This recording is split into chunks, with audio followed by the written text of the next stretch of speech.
वृंदावन बिहारी लाल की, भागवत पुराण की। अब श्रीमद् भागवत कथा आप लोग सुनेंगे। राजा बलि की कथा, हरिश्चंद्र की बड़ी कथा है ना।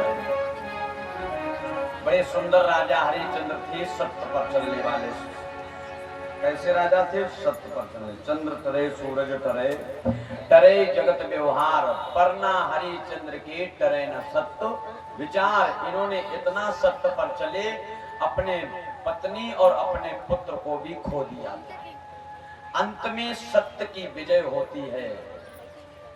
जैसे पहले थे वैसे पुनः राजा बन जाते हैं हरिश्चंद्र जी। बड़ी सुंदर आगे कथा आती है। क्या?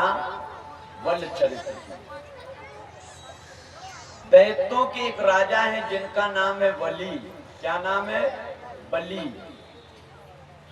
बलि महाराज बहिरोचन जी के पुत्र हैं। किनके पुत्र हैं? बहिरोचन। बलि ने मां के पेट से नहीं जन्म लिया है, बल्कि पिता के पेट से जन्म लिया। समझ लीजिए, बलि के पिता का क्या नाम है? बहिरोचन। राजा बहिरोचन के यहाँ जब कोई संतान नहीं होती, एक दिन राजा बहिरोचन मरने के लिए जंगल पहुंचे।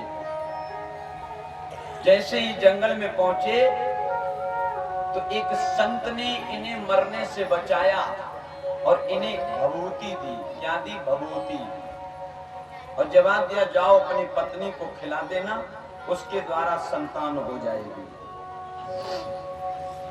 बहिरोचन जी जैसे ही उस भभूत को लेकर के चले, अचानक आंधी पानी आना प्रारंभ हो गया।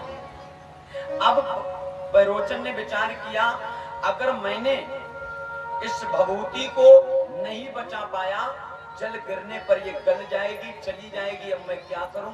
सोचने लगे, लाओ मैं मुख में धर लेता हूं, तब बच जाएगी। तो वो भभूत लेकर के परीक्षित जी जो ही मुख में रखी, कब तक रखते? अचानक वो गर्भ पेट में चली गई, अंदर चली गई। और वचन चाहे पर जाए फीका, संत वचन पत्थर की लिखा। उस भभूति के द्वारा महाराज बलि का गर्भ ठहर गया। महाराज बहिरोचन जी का गर्भ ठहर गया। अब तो लोक लज्जा शर्म के कारण महाराज बहिरोचन अपने घर से बाहर नहीं निकलते। दैत्यों के गुरु हैं शुक्राचार्य। एक दिन बहिरोचन जी ने अपने गुरु शुक्राचार्य जी को बुलाया। समय आने पर शुक्राचार्य जी राजा बहिरोचन को लेकर के जंगल में पहुंचे। उनके पेट को चीर करके, पेट को फाड़ करके उस बालक को उत्पन्न किया, उस बालक को निकाला।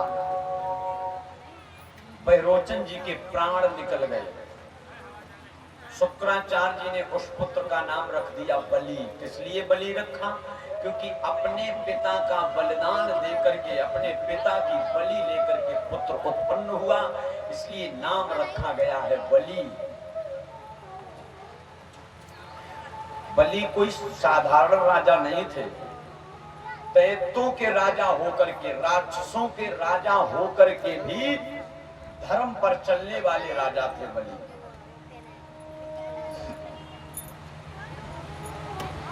बलि के दरवाजे पर कोई भी ब्राह्मण, कोई भी दीन दुखी भिखारी, कोई भी दुखिया, कोई भी गरीब अगर दरवाजे पर आता था, बिना खाली हाथ नहीं जाता। कुछ न कुछ महाराज दान देते थे। जिसने जो मांग दिया, विमुख नहीं करते थे, उसको वही चीज देते थे। बलि राजा ऐसे राजा थे।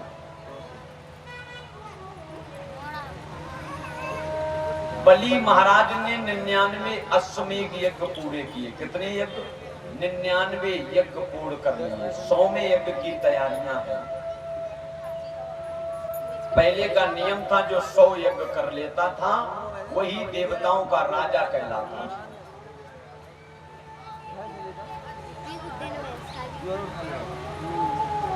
और सम्मानीय विजय यादव जी 101 मुद्राएं भगवान के चरणों में भेंट करते हैं। एक बार जोरदार ताली हो जाए विजय यादव जी। बहुत बहुत धन्यवाद, बहुत बहुत धन्यवाद। पहले का एक नियम था, अब चुनाव होते हैं पंचवर्षीय प्रधान, एक प्रधानमंत्री मुख्यमंत्री का। पहले चुनाव कोई सिस्टम नहीं है, तो अब तो ऐसे चाहे पड़े हो चाहे ना पड़े हो, चाहे लंबे हो चाहे छोटे हो, चाहे मोटे हो चाहे जैसे हो, केवल सफेद कुर्ता पहन लो नेता बन गए। दो चार लोग आए जाए नेता बन गए। लेकिन पहले ऐसा नियम नहीं था। पहले नियम था जो 100 यज्ञ सुचारू रूप से कर लेता था। जैसे आपके यहाँ ये यज्ञ चल रहा है, ये तीसरा यज्ञ है, तीसरा चौथा यज्ञ है। बहुत बहुत धन्यवाद परसा के भक्तगण। यज्ञ करने से हकीकत लाभ मिलता है। यज्ञ भागवत इस रामलीला इसे रोकना नहीं है। ये मत सोचो इसमें 10 लाख खर्च होंगे तभी हम करवाएंगे। जितनी व्यवस्था हो उतने रूप से करवाइए। ये मत सोचिए कि नहीं ज्यादा खर्च हो जाता है। हकीकत में गांव में अगर खुशहाली चाहते हो तो यज्ञ कथा भागवत जरूर करवाते रहना। ज्यादा ना बन सके थोड़ा ही थोड़ा करवाना। जहां पर यज्ञ होता है, यज्ञ होता है, हमारे आचार्य पंकज वाजपेयी जी, पंकज वाजपेयी जैसे आचार आते रहेंगे, समझ लीजिए उस गांव का अवश्य कल्याण हो जाएगा। रामलीला में हमारे पटेल जी ने बड़ा सुंदर कलाकार लेकर के आए हैं। बहुत बहुत धन्यवाद। और हम तो तुम जनते बिल्कुल टूटे फाटे हैं, समझ गए। हम कछु नहीं जानते। तो राजा बलि ने 99 यज्ञ पूरे किए, 100वें यज्ञ की तैयारियां कर दी। देवराज इंद्र घबराने लगा। अच्छा, किसी की गद्दी चली जाए तो उसे दुख तो होगा। राजा बलि भगवान विष्णु के देवराज इंद्र भगवान विष्णु के पास में पहुंचे।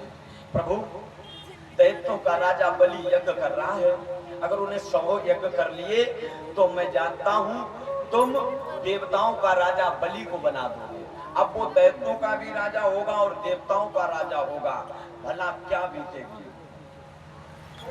देखिए भगवान कितने न्यायाधीश हैं। भगवान बोले देखिए इंद्र, वो दैत्यों का राजा होकर के उसकी मानता देखिए कि वो यज्ञ करवा रहा है।